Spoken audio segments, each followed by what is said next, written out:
Welcome to Living the Way, hosted by Pastor Charlie and Dr. Melanie Jimmerson. Step back and join us as we take a closer look at how the Bible really can and does apply to our lives today. We really do value your feedback, so write a comment and don't forget to share so your friends will be blessed as well. Welcome back to Living the Way. So before Christianity was called a religion, it was known as the way.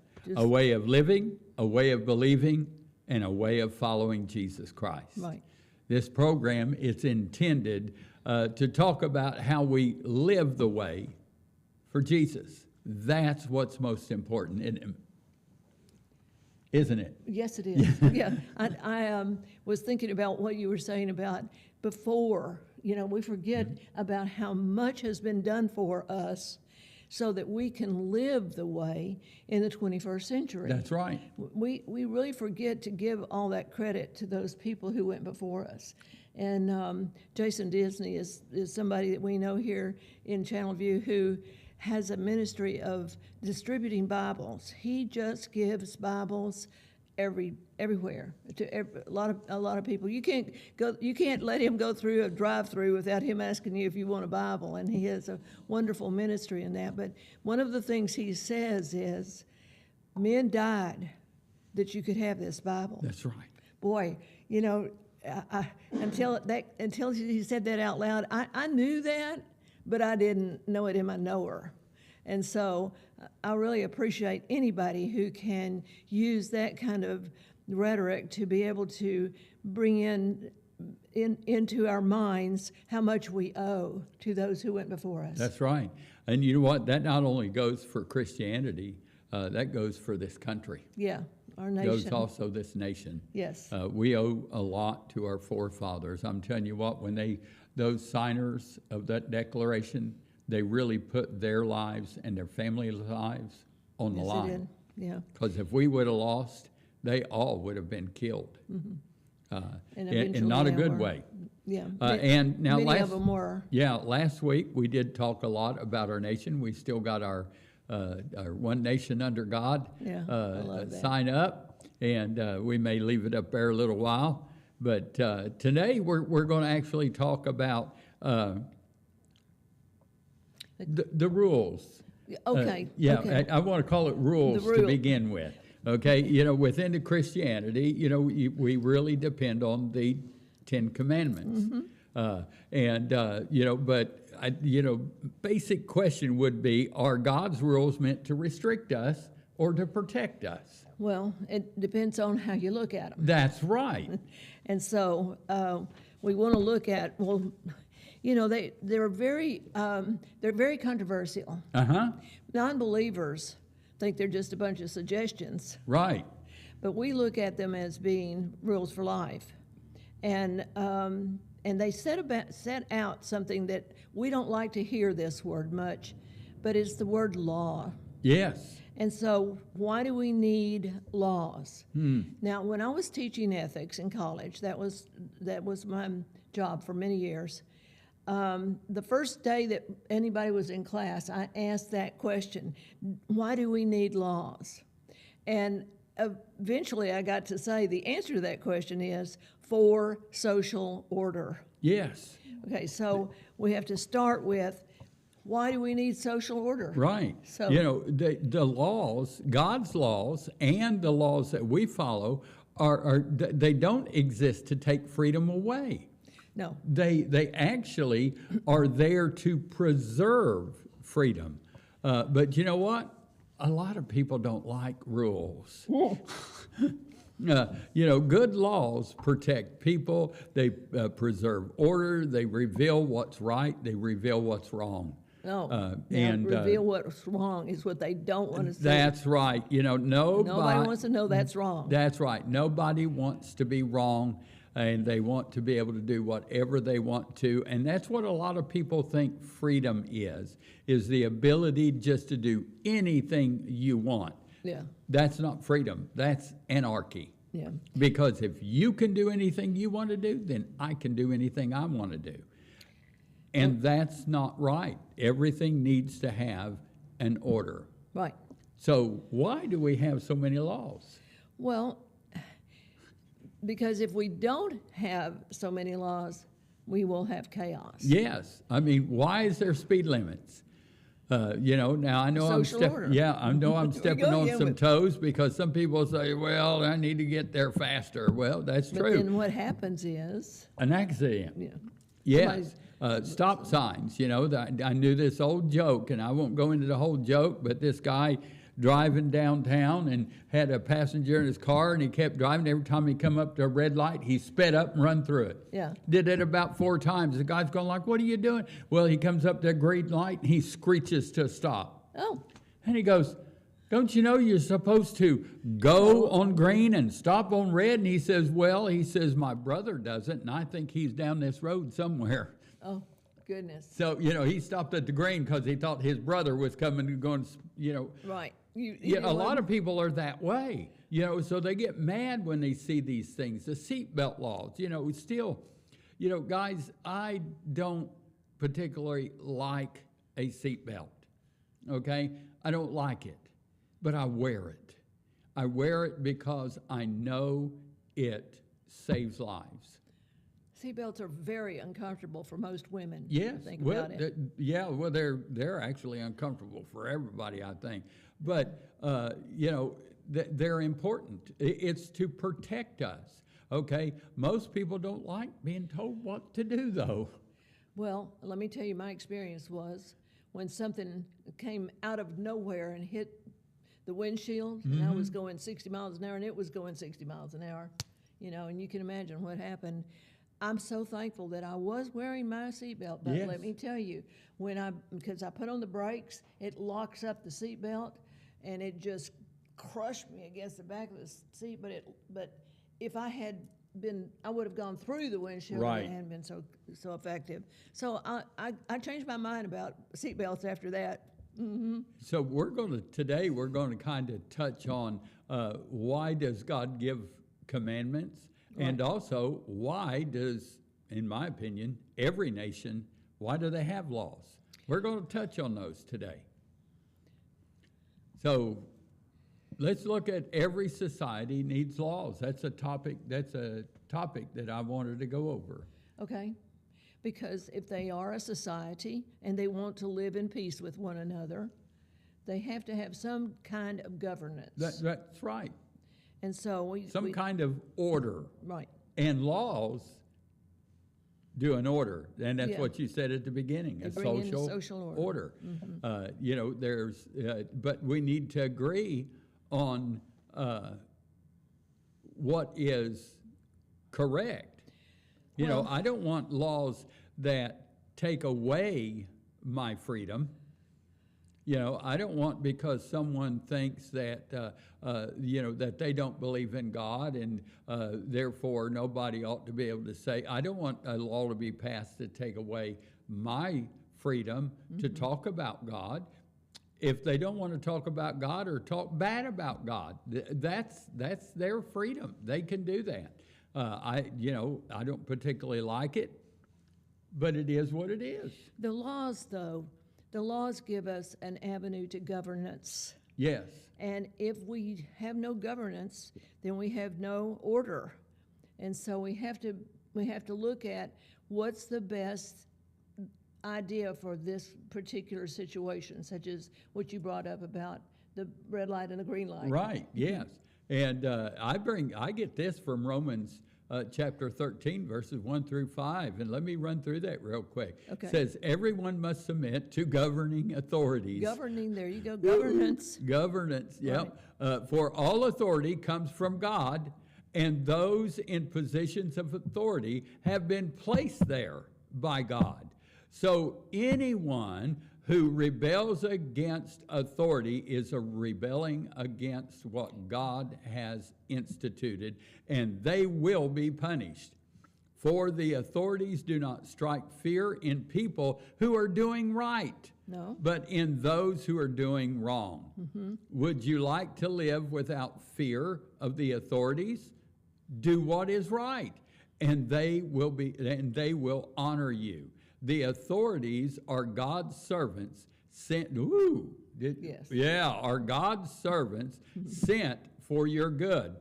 But if you are doing wrong, of course, you should be afraid, for they have the power to punish you. They are God's servants sent for the very purpose of punishing those who do what is wrong. So you must submit to them, not only to avoid punishment, but also to keep a clear conscience. A clear conscience is a very important thing. I think so.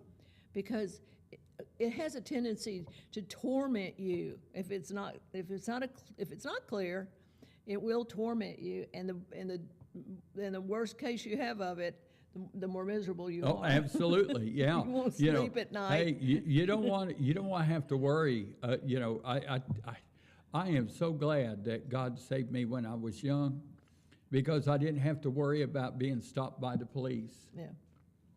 You know. In my case, I wasn't saved when I was real young, but I survived my childhood because I didn't get a whole lot of. I didn't get a lot of teaching on how to obey the laws. Right. It was like I was always going too fast, and I was always stopping too hard and all that kind of stuff. And so I'm glad I survived it. Yes, but government exists to restrain evil, but to reward good.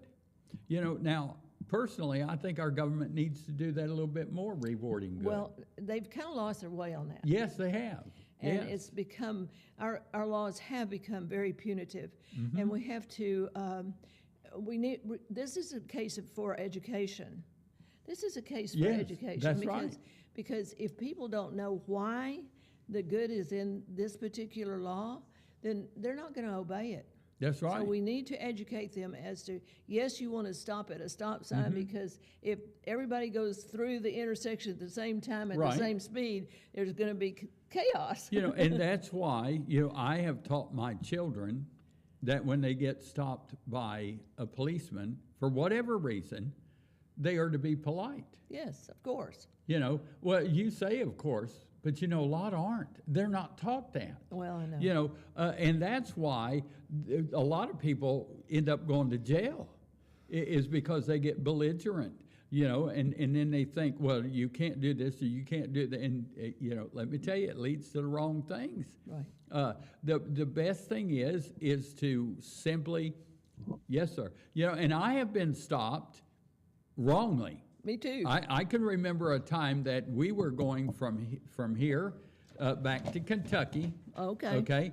And we Kentucky home. Yeah, we were going the speed limit. I actually had the cruise control set, so I would be going the speed limit. Yeah. And all of a sudden, this car comes and zips by me. Mm-hmm. Well, I didn't think anything about it until about 3 minutes later, a cruiser come behind me with his lights going and stayed behind me, pulled me over. Exactly. I had the same thing. He thought I was the one that zipped by me.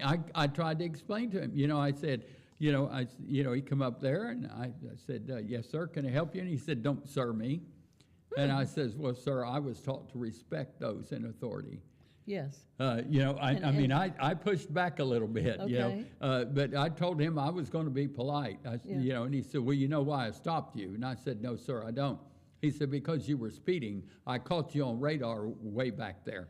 And I'm going like, no, sir, you didn't catch me. I said, I had my cruise control set. I said, I got my family in the car. I said, we're going out of town. I don't want anything to happen. Right. And it went through a whole rig.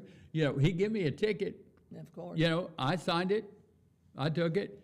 I even sent my money in because I knew that I was in a city that it wouldn't have been good to fight it.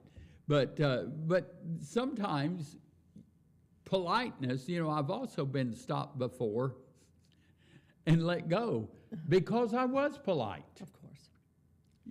You push back, you push at people, and they'll push back. Yeah. And they can push harder. Yes. They can. But, God's laws are what's come first. Yes. And what is God's laws concerning that? Yeah. Well, love everyone. That's right. And treat them with a loving respect. That's right. It says, they asked Jesus which was the greatest commandment. Jesus actually tricked them. He didn't give them the greatest commandment. He gave them the two greatest commandments. Right. He said, to love the Lord your God with all your heart, with all your strength, with all, with everything, your mind, and love your neighbor as yourself. You know why? The first 4 commandments have to do with how we deal with God. Love God with all your heart, all your mind, your soul, strength. You'll follow all 4 of those commandments. The last 6 have to do with how we treat each other. Right. Okay? And if you love your neighbor as yourself, you won't have any problem with those laws either. And that's why Jesus said that. But those laws, and in fact, the laws of this nation are set on the Bible. Yes. Now they don't quote them word for word, but they reflect God's word, the commandments. And in fact, the 10 commandments are on the doors of the Supreme Court as you go in. That's right. I've been there. They're carved in those gigantic doors. And they're also up on the wall behind them. Yes, court. They're up on the wall behind them. In fact, on the top of the Supreme Court, you've got all those characters up there. Well, guess who's in the middle? Moses. Because he brought us the law. That's right, because he brought us the law. Our laws are based on what is right. So where do you get what is right? Out of the Bible. The Bible. Yeah. That's right. So let's look at, do we have time? I want to Sure. look at. Yeah, okay, we've got 8, 9 minutes. Explore the reflection of the 10 Commandments in the U.S. Constitution, which we talked about last time. Uh-huh. And so let's just consider the following points. Here we go. Okay. Moral foundation. The 10 Commandments provide a moral framework that influences American legal principles. Now, I like that. It says framework. Right. It doesn't say absolutes. That's right. It says frames framework. It. Yes. But it's moral. Yes. Yes. It's not absolute. That's right. So, respect for authority. Here we go with what we were just talking about. Commandments emphasize respect for parents and authority and paralleling the Constitution's structure of governance. Yeah, I just read there in Romans, we have to obey the authorities wherever you are, your state, your country, but also, guys, God's law. Right. Okay, here's one I really like. Protection of rights.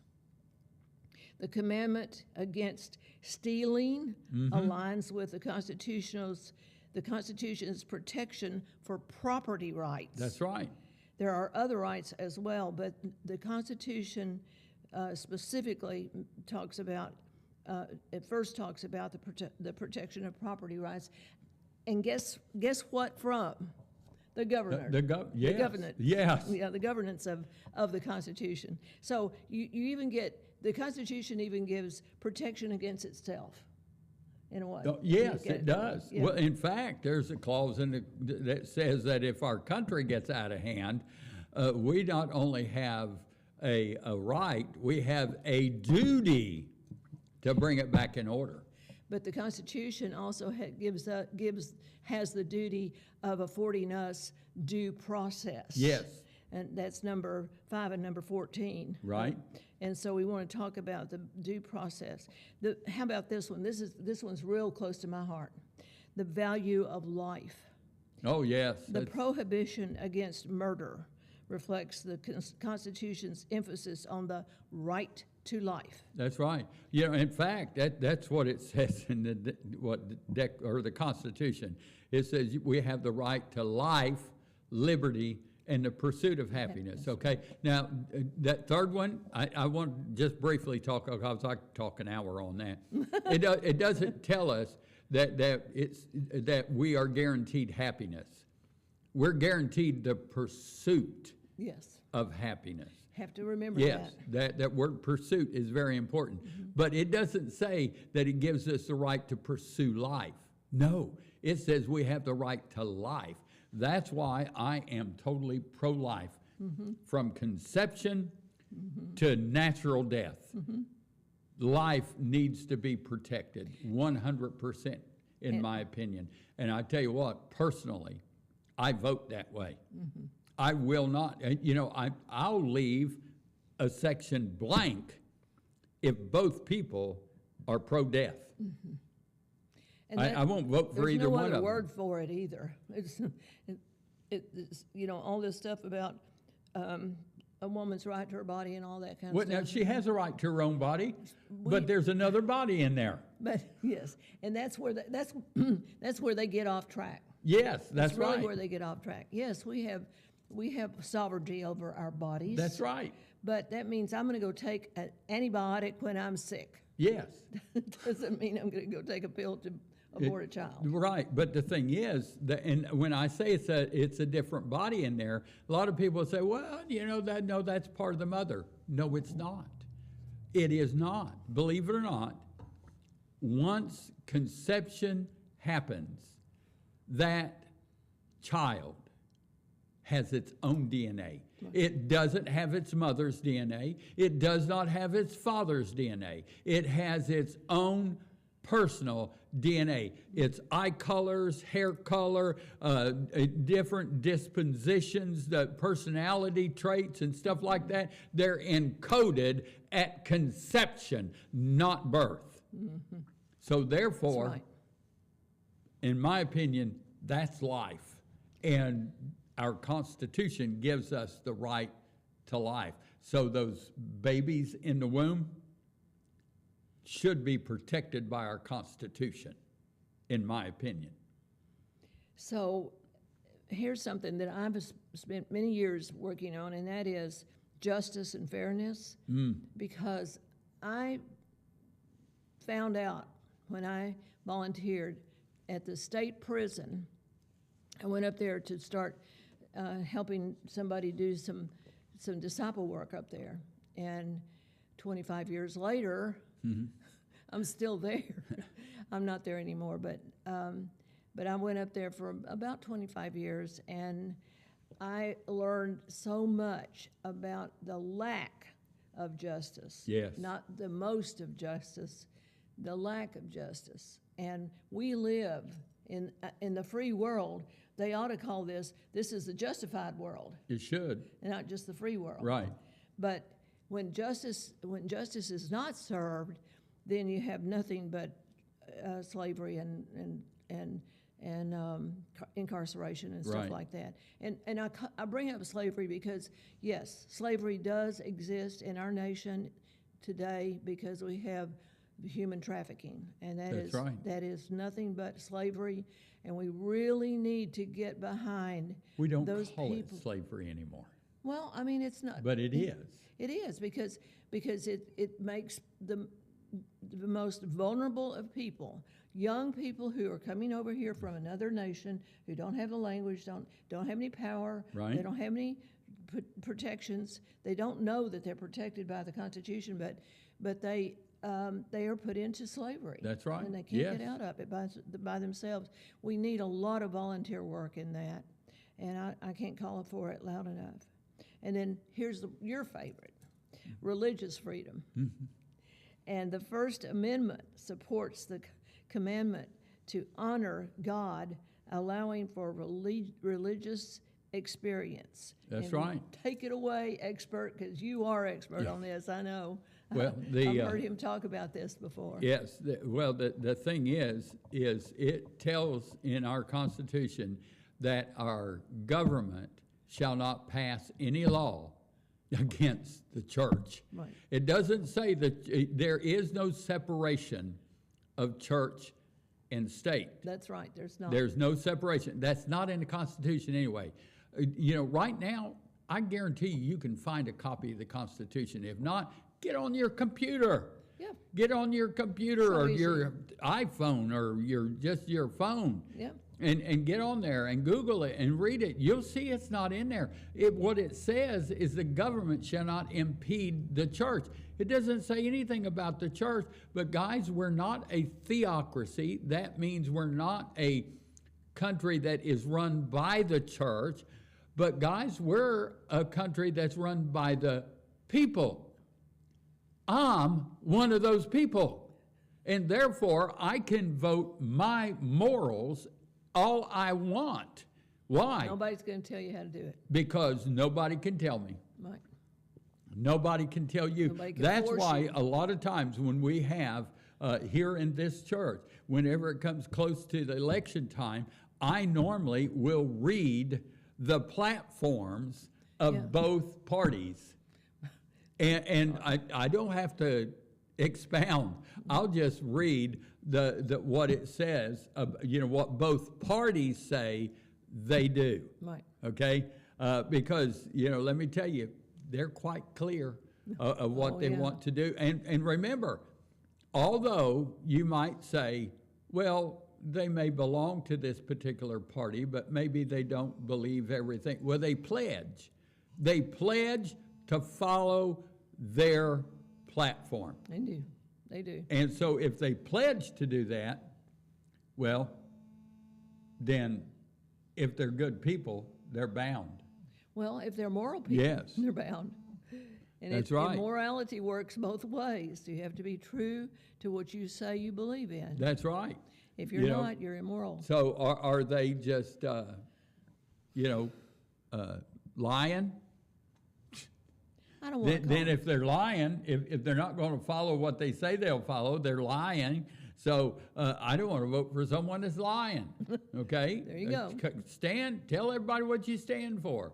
Well, anyway, we've come to the end of another program. Boy, this goes quick. It You does. guys, we may do this again next week.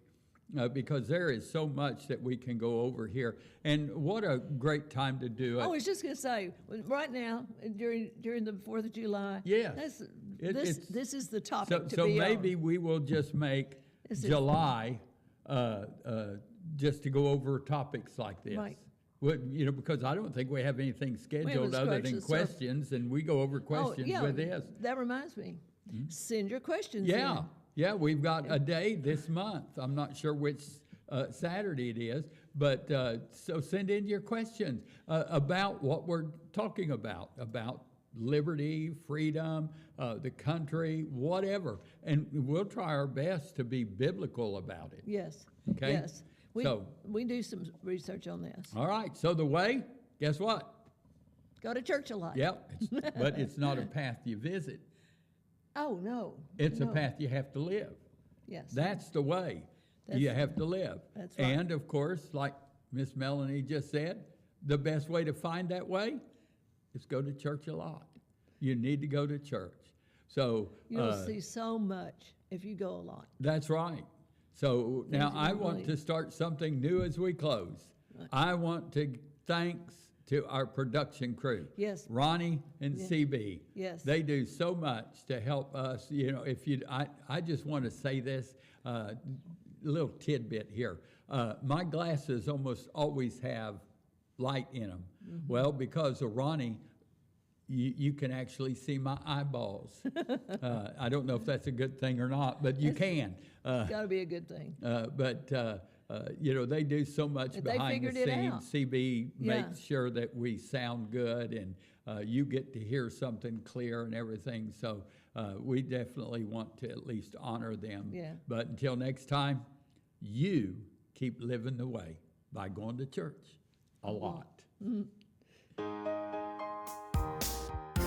Thank you for watching, and remember, be in church tomorrow. If you don't have a home church, you really need to find one. The church needs you, and you really need the church.